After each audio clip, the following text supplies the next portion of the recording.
Bom dia, eu sou Flávio Gomes de Barros e estamos juntos em mais um domingo. Nosso entrevistado de hoje é o senador Rodrigo Cunha, do Podemos de Alagoas. Bom dia, senador, muito bem-vindo aqui ao nosso Contextualizando. Bom dia, Flávio, é uma alegria estar aqui com você, sempre acompanho o programa semanalmente e agora também fazendo aquilo que é o nosso papel, que é informar o povo alagoano de tudo que acontece em Brasília, que interfere na vida das pessoas aqui. Por exemplo, vamos começar falando a respeito do programa Desenrola. Esse que realmente está sendo desenvolvido, né? Uma proposta em prol do consumidor e realmente mexe com muita gente, principalmente as pessoas que têm alguma pendência financeira. Como é que é na prática esse programa que o senhor abraçou e que tem dado uma ênfase muito grande aqui em Alagoas? Bem, Flávio, é muito bom falar sobre isso, porque hoje a gente está em um outro momento. Eu sou especialista nesse assunto, que é o direito do consumidor, estudei para isso, e dentro do direito do consumidor, a parte que trata de endividamento é aquela na qual eu realmente fiz o meu ofício. Então, o que nós estamos vendo hoje é algo que eu já dizia há muito tempo atrás, e as pessoas que mexem e que militam nessa área sabem que o problema do endividamento não é um problema individual, a pessoa que se vire, não é assim.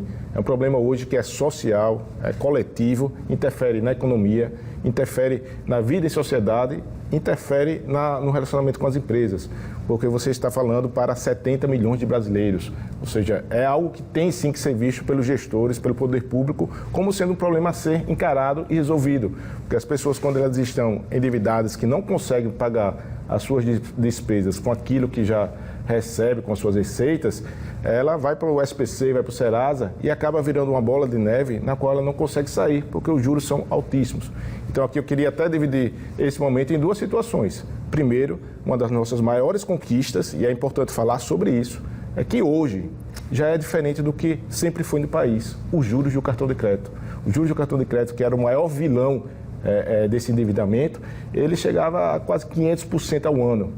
E eu consegui, como relator, colocar na lei de que tem que se ter um limite para isso, que é exatamente o dobro da dívida, ou seja, 100%. Então nós saímos de 500% para 100%, uma conquista gigante. Então foi um trabalho muito árduo, percorrendo vários ministérios, reuniões com o ministro da Fazenda, do Banco Central, com os bancos, com as lojas de varejo, para encontrar um termo que conseguisse sim colocar um baixo, um limite, né, nesse juros tão abusivo e que faz com que as pessoas fiquem endividadas. Então, isso hoje já está sendo realidade no país. Então, é algo para ser muito comemorado e eu, como sendo um ator profissional dessa área, eu sei o quanto é danoso para as pessoas. Então, você chegar no final do mês, ver o seu dinheiro indo para pagar os juros, em vez de você ter um dinheiro para comprar uma comida, para trocar um tênis, para fazer o comércio girar, você estava dando para os bancos que já têm lucro altíssimo. Então, essa foi uma grande conquista. E aí vem o desenrola na outra parte, das pessoas que já estão endividadas. Então, as pessoas que já estavam endividadas, nós conseguimos criar um mecanismo junto com o governo federal, no qual foi disponibilizado um espaço específico e foi separado um recurso, um fundo criado para que fosse dado como garantia aos bancos de uma parcela desse pagamento. Então isso tornou atrativo e para que não só os bancos, mas todos os credores pudessem participar, tinha que fazer um leilão inverso, ou seja, eu participo desse programa dando 80% ou 90% de descontos e, em contrapartida, as pessoas irão ali ter um momento especial de quitação com a garantia que, se não tivesse o pagamento, teria um fundo garantidor para dar essa segurança. Até quando as pessoas podem se utilizar desse programa Desenrola? É importante falar sobre isso. O Desenrola ele vai até esse mês de março.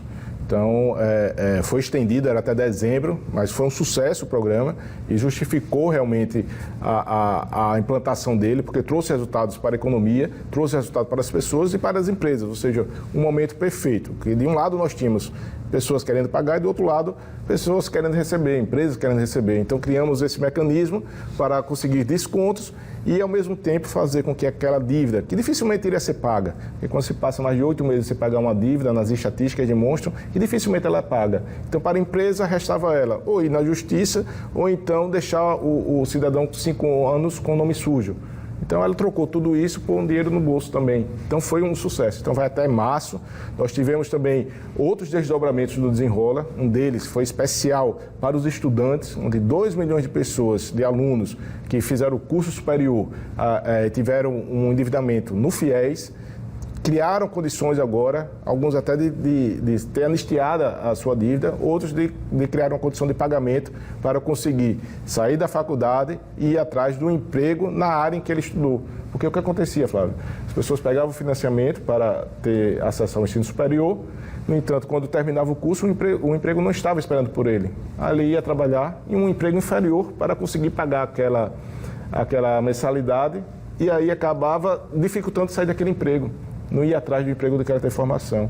Então, o maior investimento que o país pode fazer é no ser humano, que foi feito no ensino, numa graduação, criando condições para que ele cresça e até tenha um emprego de maior qualidade. Então, é um recurso muito bem empregado.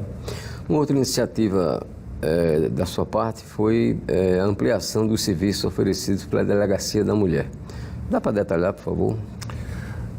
Nós falamos sobre violência contra a mulher. Esse é um mês dedicado à mulher, mês de março. Exato, mês de março, o dia 8 é o dia mundial, né, em que o país e o mundo inteiro para chamar a atenção para esse absurdo que é ainda falar sobre violência contra a mulher, mas que é muito presente no nosso dia a dia.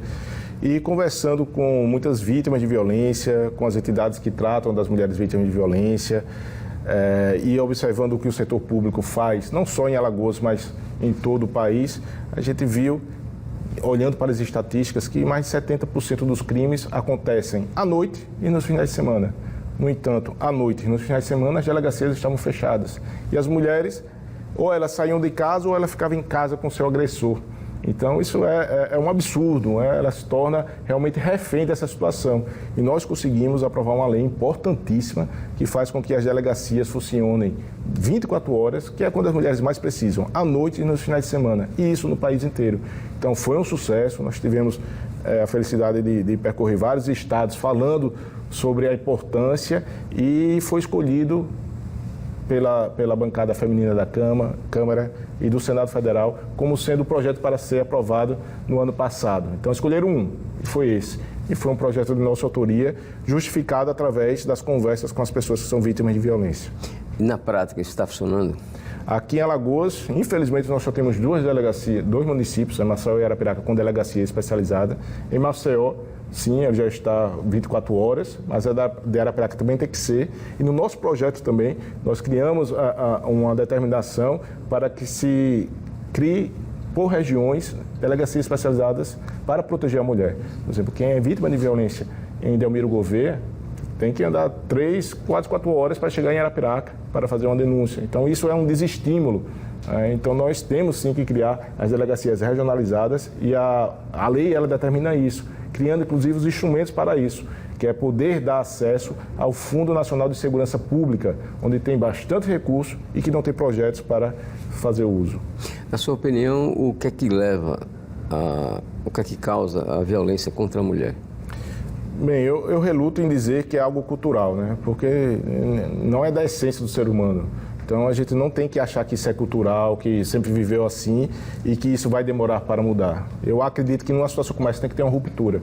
O que faz com que esses casos ainda aconteçam, do meu ponto de vista, na maioria das vezes, é a impunidade. A impunidade, ela é o maior combustível para a violência. Então, a mulher que se sente refém ou que viu a sua mãe sendo vítima do seu pai e acreditar que não se tem uma solução, que tem que conviver com isso, não é assim. Inclusive, a gente teve recentemente aqui em Maceió um caso que chamou a atenção nacional.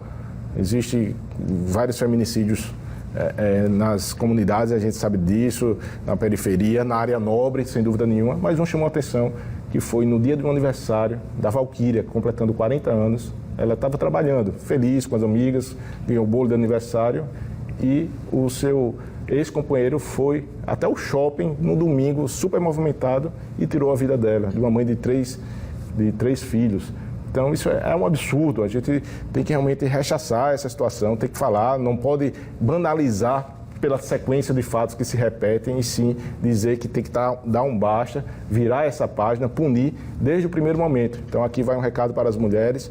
É muito raro um caso de feminicídio, um caso de agressão física acontecer sem que tenha antes um aviso, uma ameaça, alguma situação constrangedora. Então a gente sempre olha nos olhos e diz, não espera uma segunda vez, não dá uma segunda chance, não é aceitável qualquer tipo de violência contra a mulher.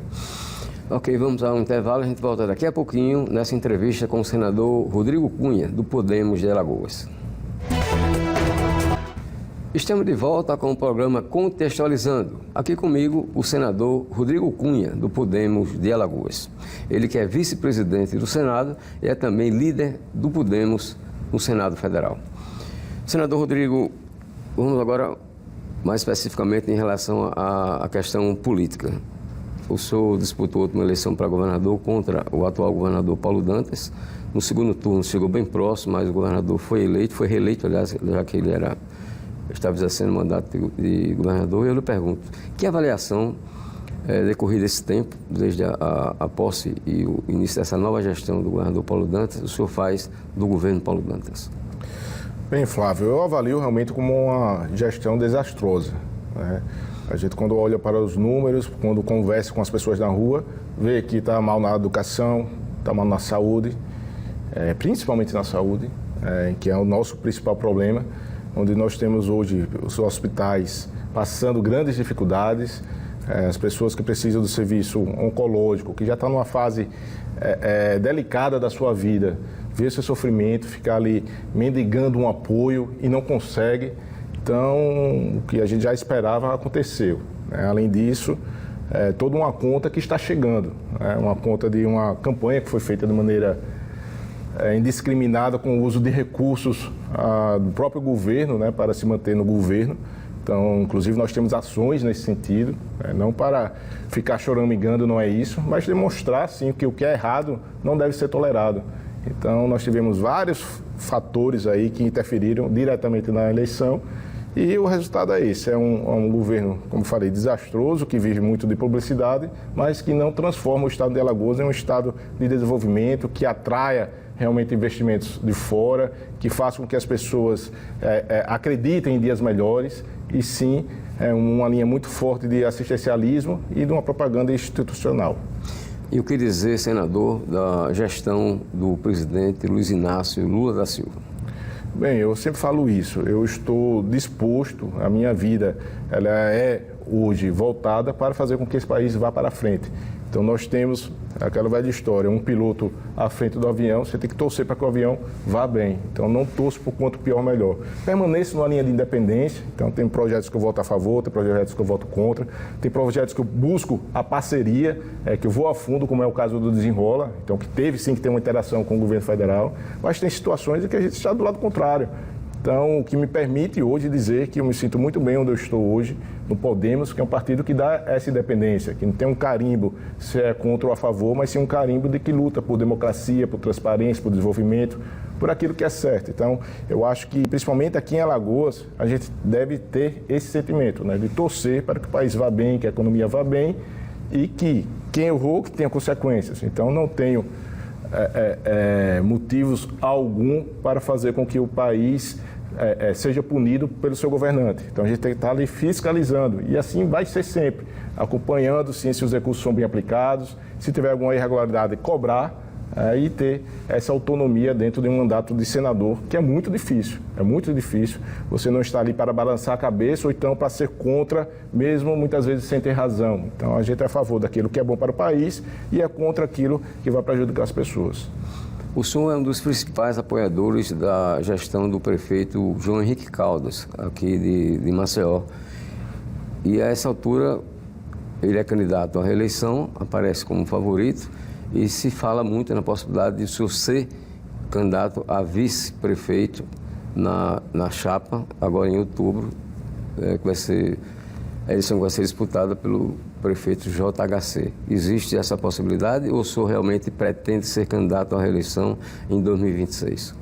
Bem, Flávio, a minha relação com o prefeito JHC, que inclusive vai muito bem na sua gestão em Maceió, e os números dizem isso, é uma relação que não começou agora e não é de ocasião. Então eu tenho uma amizade pessoal e tenho também uma relação política há bastante tempo, que sempre deu super certo. Então eu torço para que Maceió permaneça realmente no comando. Eu não gosto de falar em uma eleição já pensando na outra, não deve ser bem assim. Cada eleição é uma disputa, então vai zerar o jogo. Acredito que tem tudo sim para ter uma eleição que garanta que no primeiro turno ele seja eleito.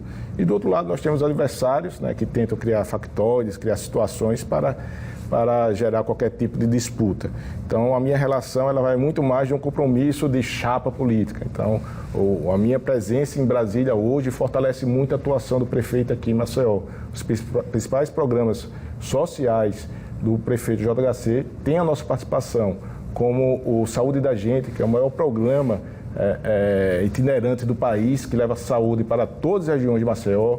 O Corujão da Saúde também, que é uma inovação, que leva até 9 horas da noite o atendimento em vários postos de saúde espalhados pela cidade. A CNH Social, que é a carteira de habilitação gratuita, permitindo às pessoas a terem acesso ao primeiro emprego. Então, ainda vamos conversar sobre política. Então, a minha situação é uma situação de um líder de um partido, que eu tenho que olhar para o Estado inteiro, buscar novas lideranças em todas as regiões, inclusive aqui, falando diretamente para aquelas pessoas que querem fazer a diferença na sua cidade, na sua sociedade, que aqui vai ter voz, vai ter vez. Eu busco novos talentos. Eu acredito que tem muita gente boa do lado de fora da política que tem que entrar, que está aqui desse lado. Então, essa é a nossa missão. Então, te respondendo, o objetivo é fazer com que o prefeito JHC realmente construa uma chapa positiva, e aí tem que abrir esse leque de opções para que outros atores também se componham. Então não é um desejo meu, não é uma vaga que eu estou buscando, não é isso. Nosso projeto é fazer o prefeito JHC ser reeleito, sem dúvida nenhuma, e ter, ao mesmo tempo, o nosso trabalho em Brasília fortalecendo Maceió. Mas já houve algum contato com o senhor para que o senhor seja indicado vice de JHC? Não houve assim com uma pergunta, um contato, mas a gente faz parte do mesmo projeto político, então a gente está colocando para as pessoas um modelo de gestão, um modelo de trabalho, um modelo de fazer campanha. Então não há necessidade de ter um convite. O que tem são duas pessoas que realmente têm muitas coisas em comum no pensar de melhorar a vida do maçoense e do alagoano, querendo fazer com que esse grupo permaneça e atraia pessoas de fora para dentro. Então esse é o nosso principal objetivo. E se tiver que ser lá na frente, vai ter uma conversa madura, mas eu acredito que nós temos sim que ter um olhar para um Alagoas. Então hoje, onde eu estou em Brasília, eu acredito que consigo sim fazer com que Maceió consiga ter essa linha de desenvolvimento. Eu falei em vários programas, mas a gente deve lembrar sempre da nossa maior indústria, né? Que é a indústria do turismo, e que Maceió está num excelente momento. Bom, falar agora sobre o caso Braskem. O caso Braskem, aquele episódio que aconteceu, está completando agora 6 anos, exatamente também no mês de março, né? E por conta dele foi criado uma CPI, uma Comissão Parlamentar de Inquérito no Senado Federal, comissão essa da qual o senhor é o único alagoano que faz parte dela. Porque o senador Renan Calheiro, que propôs a criação da CPI, se aborreceu porque não foi indicado relator e optou por deixar a comissão. Quais são as chances dessa CPI dar em alguma coisa? Bem, Flávio, nós vamos falar aqui de um assunto que é muito sensível para o maçoense e para o alagoano. Ao falar do caso Braskem, a gente está falando aqui de 60 mil pessoas que tiveram a sua vida afetada diretamente e de milhares de pessoas que indiretamente sofrem até hoje todos esses abalos criados não só no solo, mas também no coração das pessoas e da cidade. Então é um assunto muito sério, é um assunto que tem sim que ser tratado sempre, inclusive em campanhas políticas, para que se tenha compromissos públicos e que se cobre esses compromissos. Então hoje nós temos no Senado uma CPI que foi criada com um foco de fazer um novo olhar sobre o fato que aconteceu há bastante tempo. Desde 1975, 76, que há essa exploração da Salgema, Triquem e agora Braskem em Maceió. Então o objetivo vai ser, de fato, criar uma nova expectativa de atuação minha, sem dúvida nenhuma, e tive um papel importante em 2019, quando nós conseguimos reunir todas as informações necessárias lá em Brasília, presidindo a comissão de fiscalização, e trouxemos para aqui, para Maceió. Todo mundo vai lembrar disso. no Fórum da Justiça Federal, o especialista da CPRM, para ele ler um laudo. Então, todo mundo naquela expectativa, o que é que vai sair desse laudo? Porque se falava que os abalos e as rachaduras nas casas eram causadas por fenômenos naturais, pelo esgoto, e nós tivemos, e aqui é importante até parabenizar aquele funcionário público efetivo que tem autonomia. Tivemos aqui um exemplo de alguém que teve coragem de escrever por escrito que é responsável pelo afundamento do solo dos bairros é uma das maiores empresas de plástico do planeta instalada aqui, que é a Braskem. Então, aquele momento foi um momento de divisor de águas, porque as pessoas puderam olhar e direcionar a responsabilidade do que estava acontecendo, porque se não fosse assim, elas estavam correndo risco até hoje. E vamos falar da mina 18, que é o exemplo mais clássico disso. Quando eu estava em Brasília, até em São Paulo, final de ano, com todo um clamor sobre o que estava acontecendo em Maceió, com o afundamento, o colapso da mina 18, as pessoas se solidarizando, dizendo: Rodrigo, como é que as pessoas, 60 mil pessoas vão ter que sair das suas casas agora? Não é bem assim. As pessoas saíram em 2019. Então, esse alerta salvou vidas, eu tenho certeza absoluta. O trabalho feito lá resultou nisso. E agora é o seguinte: essas pessoas que saíram, elas foram obrigadas a sair. Naquele momento, elas assinaram um acordo que era o melhor possível naquela situação. Mas hoje, muitos desdobramentos já aconteceram. Você observar e ter a certeza absoluta que é impossível a Braskem não saber que embaixo da casa do seu Francisco tinha uma mina que aumentou o seu diâmetro com a tecnologia que ela tem, é inaceitável. Então, será que ela agiu com transparência ou não agiu? As pessoas que tiveram que assinar um acordo, nesse acordo, elas estavam correndo o risco e tinham que assinar porque a sua casa já estava sem energia, sem água, com um X vermelho na porta, dizendo que ela ia cair. E aí o acordo que foi proposto diz: eu pago o referente ao seu imóvel e uma indenização por dano moral. E as pessoas dizem: não, o imóvel tudo bem, porque eu tenho que sair, tenho que ir para outro local, preciso do dinheiro, é necessário. Mas aí a empresa condicionava uma coisa ou outra, é a venda casada, e não pode. E a mesma indenização que dava para uma casa com 7 pessoas, dava para uma casa com 2 pessoas. E além disso, o valor que foi pago naquele momento, de repente até daria para as pessoas buscarem um imóvel similar na cidade, mas só que a procura foi tão grande que o preço do metro quadrado foi lá para cima. Então as pessoas estão ainda afetadas. Então esse é um aspecto que vai ser visto, sim, vai ser analisado. Um outro é o raio da zona de risco, se ele aumentou, e deve ter aumentado, porque o último levantamento foi em 2020. Então, nós temos que ter uma atualização disso e olhar para aquela zona que ficou ilhada dos flechais de baixo e de cima. Por que o senhor insistiu e terminou conseguindo que o senador Renan Calheiros não fosse indicado relator da CPI? Bem, foi de fato para descontaminar a CPI. A atuação do senador Renan Calheiros como relator, ele teria um foco que não era ajudar as pessoas. Ele passou 6 anos sem dar um discurso, uma palavra, e os anais da Casa do Senado Federal podem comprovar isso. Após o filho dele sair do governo, ele criou uma situação para tentar se aproveitar desse momento. O fato é esse.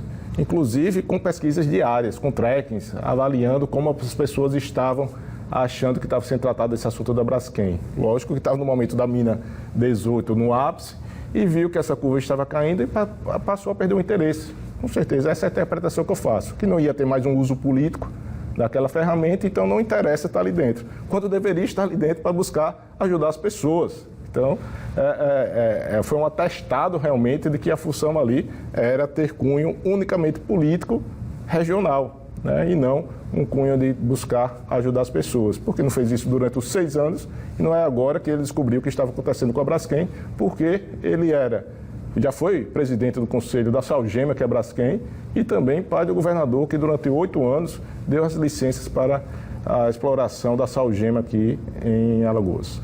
Para encerrar, rapidamente, uma última pergunta. Que mensagem o senhor poderia deixar para os eleitores, quase 1 milhão de eleitores que votaram no senhor?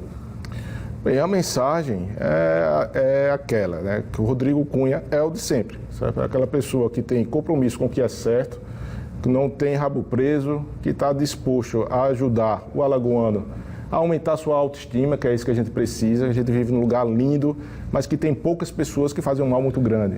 Então, quero aqui fazer um chamamento para puxar as pessoas de fora para dentro da política. Infelizmente, esse é o caminho para mudar o nosso Estado, é na política, infelizmente ou felizmente. Então, ela é necessária para o nosso dia a dia e que a gente possa diferenciar o político da política. Quando a gente não gosta do político, a gente troca ele, mas a política ela é necessária. Então, eu estou aqui disposto a fazer desse lugar o melhor lugar para se viver. Ok, você pode rever essa entrevista no YouTube da TV Pajuçara. O programa Contextualizando termina por aqui. Um bom domingo, um bom final de semana para todos.